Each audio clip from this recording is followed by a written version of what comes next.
I'm going to be talking about Christine Brown Woolley's new book, Sister Wife, and all the juicy details, her relationship with Cody, Robin, Janelle, and Mary, and all sorts of things that she has learned throughout life. So let's get started. First, let me show you the book. I read it, I listened to it on Apple Book, but it's easier to show it through Amazon Prime. There's different, you can get it in hardcover, Kindle, audiobook, CD, take notes on every single thing. So if I miss a few details, but anyways, let's start with the epilogue.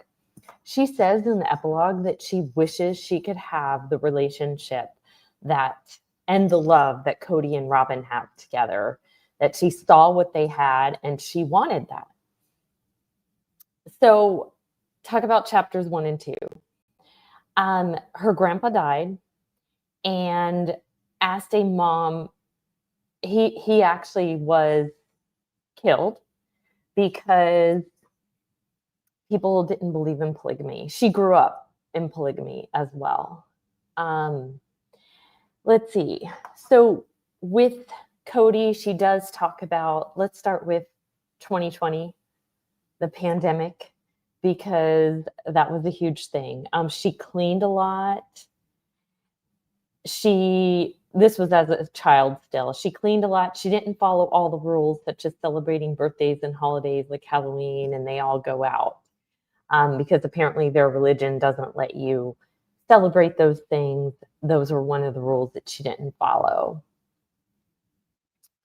So she married Cody right after college, right after community college. So she did go to community college. She never finished.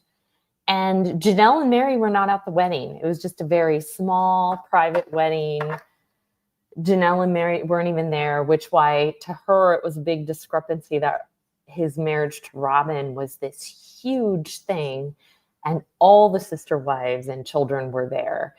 So she's just talking about the different discrepancies between how she was treated and how Robin was treated. So I'm going to try to keep this PG-13, but she does talk about, if you have children in the room, click off of this for just a minute, but she does talk about sex on their marriage night. It was at a hotel. It was just like quick. Basically, Cody's selfish and he just wants what he wants. He's in it for what he can get out of it and make sure he has the pleasure. And that's about it. That's all I'll say about that. And then, well, not all I'll say about that. One more thing. She was too sore for the rest of the honeymoon. So it wasn't this big special thing she thought it would be, and she had saved herself. And I'm looking at notes I wrote on my phone, if you're wondering what I keep looking at. Okay, so she had to wear garments, which she's from the Mormon religion, and they have doubt her religion. So, and the reason why when the show started, they would wear long, frumpy clothes, long sleeves under their t-shirts, long skirts, long pants, even when it was hot, is because they had to cover the garments. I couldn't imagine having to wear these garments. They're almost like long underwear, Nicola, that you even have to wear when it's hot. No, I don't believe in polygamy. I would never do it. But I guess you sit there and go, why would 4 women be with one guy? And then that makes you watch the show. So why I've been watching it. Do I think it should be outlawed? If it's all consenting adults, then no, it's not what I would do, and I don't agree with it. This is not what happened here, and she makes that clear in the book, but there are other sects of Mormonism and polygamy where they were exploiting children, and that's definitely wrong. And Warren Jeffs went to jail. She talks a little about that. But what she was doing was not exploiting children. Okay. Oprah and the lawsuit. I remember when they went on Oprah, when the show was new. Don't tell a joke because Oprah doesn't like jokes. Well, Cody told a joke and it went flat. And everybody was looking at him like, what are you doing? So they lost the case. And if you remember on the show, they upped and went to Nevada, like quickly from Utah. Well, they had heard, and they had even gotten a letter that they were going to, the Utah government was going to come after them because polygamy is illegal. And a lot of people thought that it was melodramatic, that they just left in the middle of the night. Utah probably wasn't going to prosecute. But early in the book, Christine talked about how her relatives, her grandfather, was prosecuted and put in jail for polygamy. So to her, it was a very real thing. And, you know, Nevada has lax laws when it comes to that kind of thing, as you know, maybe you don't, Nicola, you're not in America, but prostitution is legal, which is why, you know, it's known for what it's known for, what stays in Vegas. So they went somewhere where it was legal. She was talked about how there's a lot more alternative type lifestyles there. So it was no big deal that they were polygamists, or some people at first were enamored with them, but then just like, okay, just move on. It took a while to get the laws changed, and a lot of people were saying, hey, if you were making it illegal, then if women are being abused, they're not going to come forward and say anything because now they're afraid they're going to get arrested. So now polygamy is just nothing more than an infraction, like a traffic violation or something like that. Polygamists were able to come out from hiding after the laws changed in Utah, and Christine is very proud that she was a part of that. Let's talk about Truly being sick. Truly is Christine's daughter that she had with Cody, and it was very public that Cody was not helping her with the medical bills. She was online selling LuLaRoe clothes and things like that to try to raise money for the medical bills for Truly. So Christine went away and came home when Christine had gone away. And while she was away, I forgot where she was. It's in the book. But her kids were helping to take care of Truly. And then while she was away, Truly had to go to the hospital. She had kidney failure and her bladder was not working. And, you know, her kids were calling her like, come home quickly. And Cody was like too busy to go to the hospital to see his own daughter. So she didn't have insurance because she wasn't legally married to Cody, because in polygamy, only one wife can be legally married to the man, which was Mary for a long time. And then later in the book, and I remember when this happened on the show, they all asked if Mary could divorce Cody so that Robin could become the legal wife and get health insurance for her kids, which I thought when I was watching the show, oh, that's really noble that they're going to get health insurance. Of course, we kind of know now Cody's true motivation for wanting to divorce, but he just really wanted to be married to Robin. That was it. So she's asking for money while Truly was sick. There was a big risk of infection.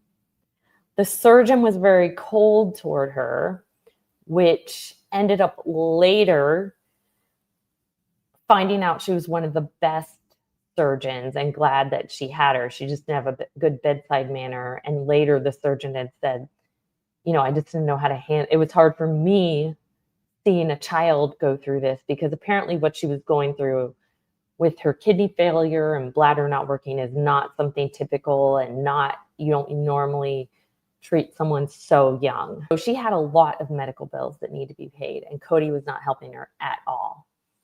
She also talks about how she loves trashy Scottish novels, probably because her relationship with Cody, she didn't have that aspect of her relationship. Track 32, if you want to skip right to it, if you're on the audiobook, is titled, What Does the Nanny Do? So if you watch the show, Robin gets a nanny, which, just a little bit of backstory as well, is that when Christine needed help with the kids, She had just got out of the hospital with having Truly, and she asked Cody for help, and he's like, ask your sister wives. That's what they're there for. They should be the ones helping you. I'm busy. I got a lot going on. So she had asked her sister wives. She didn't have Cody's help. And then Robin comes along, has kids, some of her own kids, ends up having 2 kids with Cody. They end up hiring a nanny. In one episode, she goes, what does the nanny do? And that ends up being a tagline, like the way she says it, what does the nanny do? Then everybody hooked onto that line and started using it all the time. And even different YouTubers and podcasters started making t-shirts. So she actually says that she has a t-shirt that says, what does the nanny do? That she works out to. It's her workout shirt to this day. So anyways, this is all about what does the nanny do? So, and this all has to do with, so during COVID, Cody had all these rules about, who could see who, and we need to follow the COVID rules.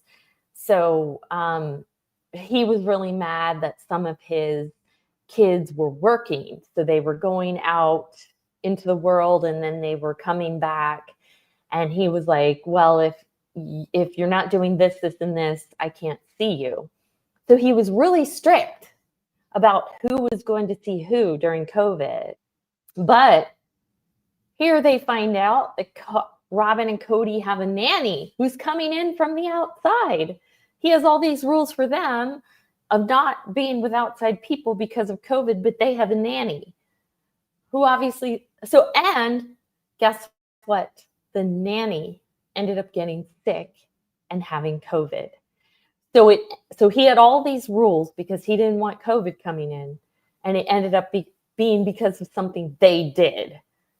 So Christine felt very justified by that. Let's talk about track 38. Meredith, are you reading the actual book or are you listening to the audiobook? Anyways, track 38 is the knife and the kidney scene. And anyone who watches the show or has even heard about them knows that when she tells him she's finally divorcing him, he's like, it's like a knife in the kidney, all I've done for you. So Robin tried asking her, hey, let's work on things. She's like, I have been trying to work on things for years. I've let him know some of the problems we've had. And one of the problems that was a theme throughout is when it was just the 3 of them, and it was just the 3 of them for a good 10 or more years before Robin came along and they got a 4th wife. And the 3 of them were like boom, boom, boom, pretty shortly after. So that's why it kind of disrupted things when Robin came in. But she'd been trying to work on things. But they had a pact, and they talked about this on Oprah, that, they were going to kind of stay out of the other wives' business. So, they're not going to talk about what's going on with all of each other, but Robin, he would tell Robin things and she would try to work things out with them. And even if she was trying to do a good thing, like saying like, spend more time with the other sister wives, like Christine didn't want her like helping at all. She just wanted her to stay out of it. She wanted her relationship to be with Cody, just to be with Cody. She was trying to include Robin, but Robin interpreted it as, no, you're not. And Robin just, I don't know, she kept manipulating. And Christine talks about how she has no contact with Robin's kids anymore. She is sad about that, but ultimately, Robin's their mom. So you have to have a relationship with mom to have a relationship with the kids, especially if they're minors. So because she had to cut contact with Robin, she doesn't have a relationship with the kids either. But let's see. Okay, Disneyland. This is track 39. Cody ends up getting COVID. He's a mess and got depressed.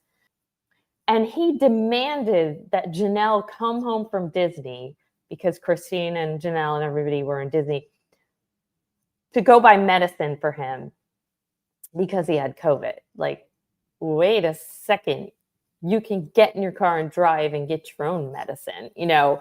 She's like, I had to go get my own medicine, or why can't one of the kids go get it? Like, he just wanted all the attention. And he wasn't even living with Janelle. He wasn't even seeing her. And when Janelle had gotten COVID, he was mad that it messed up his schedule. He got mad at her for getting COVID, for messing up his schedule, yet he wanted her to drop everything, come home from Disneyland, and just take care of him. So then in track 43, they talk about the unfortunate incident of Garrison unaliving himself. She never blames Cody in the book. And I do believe, when someone does something so tragic, it's never just one thing. It's usually a lot of things. But I think Cody played a big part by his relationship with Garrison and all the kids he isolated after COVID. And Garrison also was in the military. So military people see a lot of horrible things that could have contributed to it as well. But she does get into meeting David. And actually, this is weird.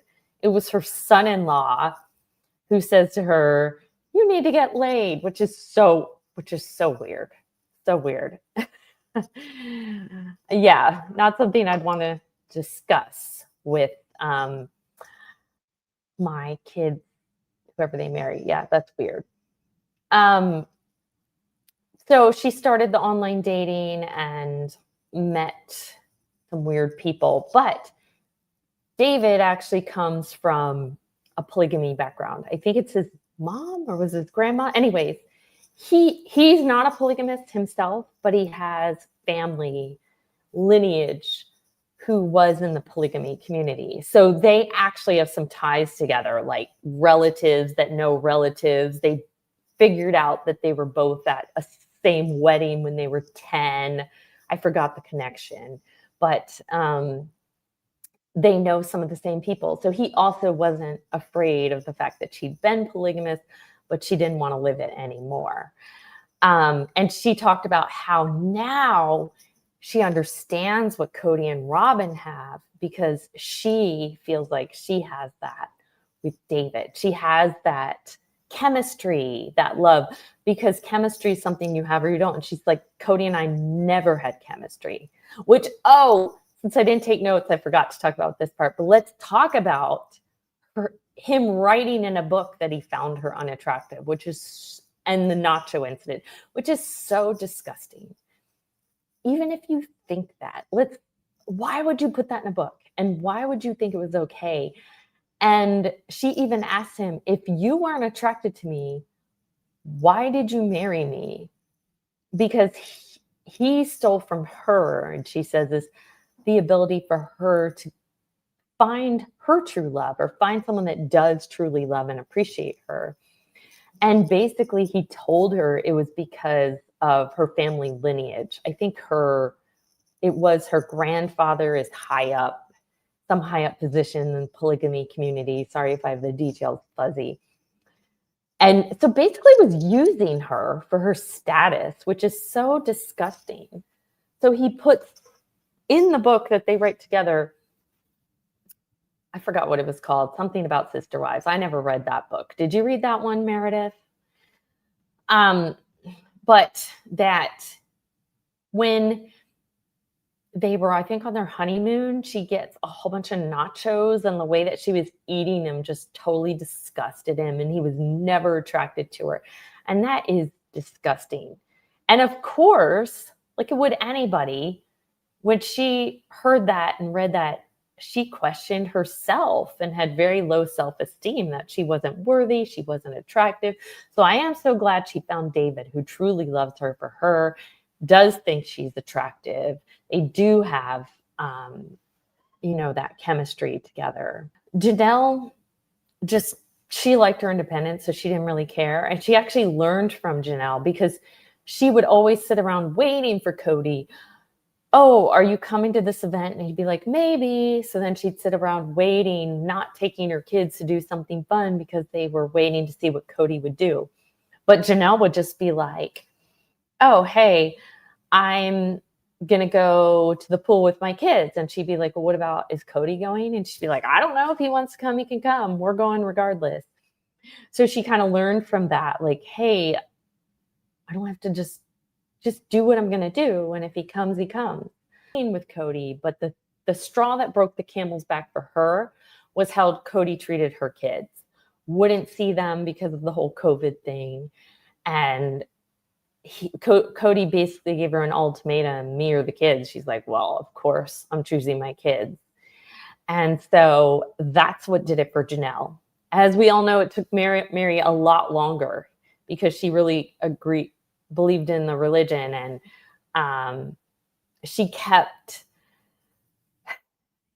trying to work things out. And they were just using her, as we all saw on the show, for her money. And Cody kept saying, do this, and she would do that. And anyways, Mary finally left. And Christine was very happy for her. It says that in the book. And oh, that reminds me. Again, I don't have all notes. I should talk about her relationship with Mary. She doesn't like the way that Mary treated the kids. Mary was a lot more hard-nosed, let's keep things clean. If things break, let's get punished. You're going to get punished if this happened. And she was more easygoing, like, let's just build a relationship. I want my home to be something warm and inviting and where the kids feel safe. And apparently what caused them, the straw that broke the camel's back, was just an incident that happened at a store. And now I forgot what it was. I don't think they stole something. I don't know. They did something wrong. And Mary was really harsh on this kid. And, to the point where they were crying. And she's like, that's it. We're done. She chewed Mary out. You are not speaking to my kids this way. You're not treating them this way. And that created a rift between them. So years later, she and Mary worked for the same company. And she's like, okay, good. Maybe this is a way we're going to rekindle our relationship. We worked together. I guess the work brought them all on some type of cruise. And Christine was new to the company. So she's like, great. Mary can show me around. She can introduce me to people. We can rekindle our relationship. One tiny little thing that happened made Mary mad at her. And Mary spent the whole cruise weekend, or however long it was, ignoring her, giving her the silent treatment. And then she's like, okay, I'm done. I guess we're not going to have a relationship. And then she does say, you can tell she's trying to be diplomatic. She says now currently she sees Mary with a lot of friends who are good friends to her. There's one friend that always goes on social media with her. I think her name's Jen. And they go live. And Jen's been like a good friend to her, sticks up for her. And she's like, I see that she has good friends who really have her back. So I'd like to think in order to keep these friends, she's being a good friend back. So maybe she's changed, but I still don't want a relationship with her. Very end of the book, she's talking about her relationship with Janelle and what good friends they were and how Janelle was really there for her during the divorce. And also her and Janelle are connected by their kids because her and Janelle really relied on each other. You saw this at the very beginning of the episodes when Sister Wives first started, is that Janelle worked a full-time job and she loved working full-time. And Christine was the stay-at-home mom and she loved doing that aspect of it. And so they had a really good partnership there. And, so in that way, they're both really close to each other's kids and they'll always have that. So, and then she did talk about Mary's daughter. It took me a minute because Mary's daughter had a different name. She's transgender and now she's Leon. So it took me a while when she kept talking about Leon to figure out she was talking about Mary's daughter, now son. I know, confusing. In order, but the book mostly goes in order. There are a few times where she'll talk about something that kind of talk about things and themes and then go back in time a little bit. But for the most part, it goes chronologically. But she talked about how much she loved holidays. They did big, huge holidays. everybody got together at her house. She would have a lot of people, 30 people. I might be getting the exact number wrong, but a lot of people, as you can imagine, with all the kids and starting to get married. And they always had done that.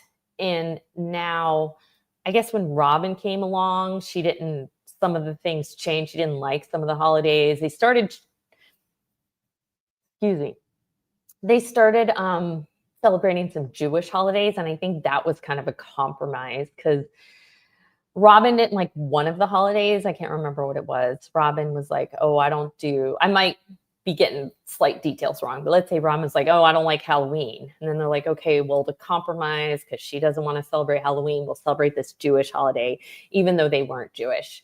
So anyways, then when she got divorced, Robin's no longer in the family. She just talked about how much easier holidays are now, that some of her kids started taking it over and it became a lot more casual. She was always stressed out, even though she had fun. She was always stressed out on the holiday.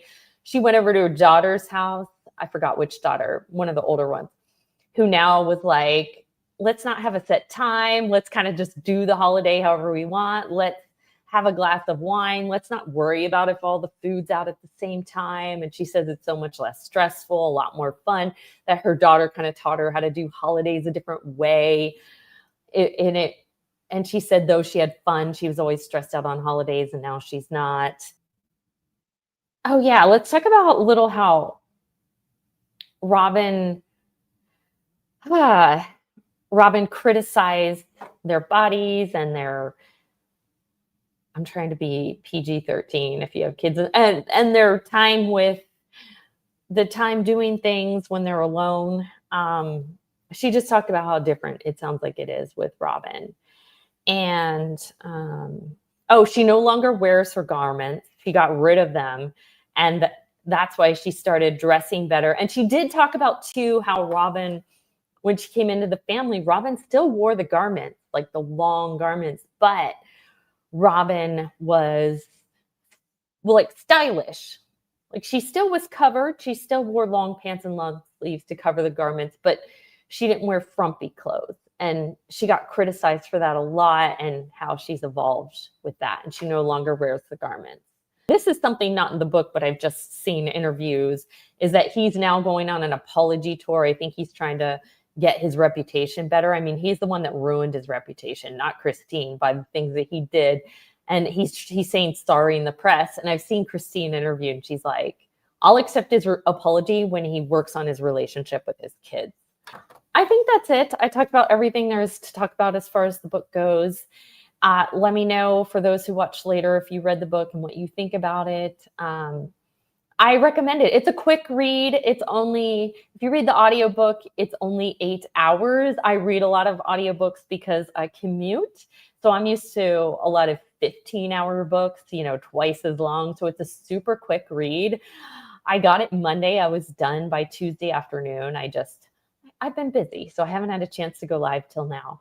So you'll get through it really fast. And if you're reading the actual book, I assume same thing. It's going to be a quick read. But thanks to all of you who came live and discussed the book with me. And thanks to all of you who will watch later. And bye, everyone. Have a happy Sunday. See you later.